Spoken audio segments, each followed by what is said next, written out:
नमस्कार शेतकरी मित्रांनो, आज आपण या टमाट्याच्या प्लॉटमध्ये आलोय. यामागचा उद्देश एवढाच आहे का आपला घरचा प्लॉट आहे. तर घरच्या प्लॉटमध्ये आपण असं ठरवलं होतं की आपण रासायनिक काहीच देत नाही. याच्यामध्ये डाळिंबाचा प्लॉट काढून आणि आपण टमाट्याचा प्लॉट लावलाय. भयानक टेन्शन होतं की या प्लॉटला आपल्याला बुरशीचा भरपूर त्रास होईल, पण आपण जे ड्रिचिंगचं प्रॉपर नियोजन आहे ते करताना एकदम व्यवस्थित केलं.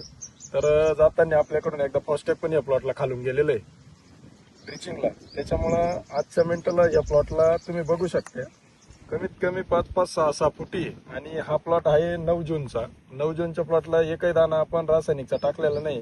जे काही आपले स्पेक्ट्रम ॲग्रोटेकचे जे ग्लुकोजचे खतं आहे 1840 झालं. माझ्या हिशोबाने या प्लॉटला 1840 555-17चा हे गेलेलं आहे. पण यावर्षी जे काही वेगळा एक प्रयोग केला आपण काय केलं, जे सिल्वा प्रो जे आलेलं आहे 18%, हे आपण कीटकनाशकाबरोबर स्प्रेला द्यायचोच. हे आपण लोकांना पण सांगायचो. पण मी परत एक प्रयोग केला की आपण हे 500 ml आपण खालून देऊन बघू.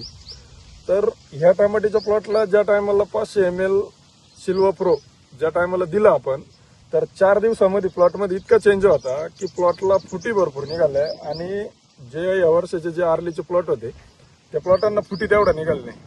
तर त्याच्यामध्ये आपल्याला बेनिफिट हा झाला की ह्या प्लॉटमध्ये आपल्याला पूर्ण सरासरी 4 ते 7 पर्यंत प्रत्येक झाडाला फुटी आहे. आज प्लॉट बांधायचं काम चालू आहे ते. तर त्याचा आपल्याला तो एक बेनिफिट खूप चांगला झाला. आणि फॉस्टॅग प्लॅटिनो झालं, वरून स्प्रे मारलाय. आणि कालचा स्प्रे या प्लॉटला गेलाय 2 दिवसापूर्वीचा स्प्रे त्याला गेलेला आहे. नॅनो 50 गेलाय, यस ब्लॉसम गेलंय, बोरान, रोको आणि मॅग्नेशियम सल्फेट 400 टाकलंय. त्याच्यामुळे त्याचा एक फायदा असा झाला की प्लॉट एकदम काळुकीवरती आलाय. कारण आता 3 ते 4 दिवसापासून वारा इतकं आहे, ऊन पण परत आहे तसंच ऊन झालंय. पण प्लॉटला कुठंही प्लॉट दिसताना एकदम पूर्ण प्लॉट काळुकीवरती. तर या स्प्रेचा पण आपल्याला भरपूर बेनिफिट झाला. मी घरी एकही दाना रासायनिक खताचा वापरलेला नाही. कारण टोमॅटोचं पीक झालं, मिरचीचं पीक झालं, हे पीक असे असतात का यांना गरजेनुसार खतं दिलं पाहिजे.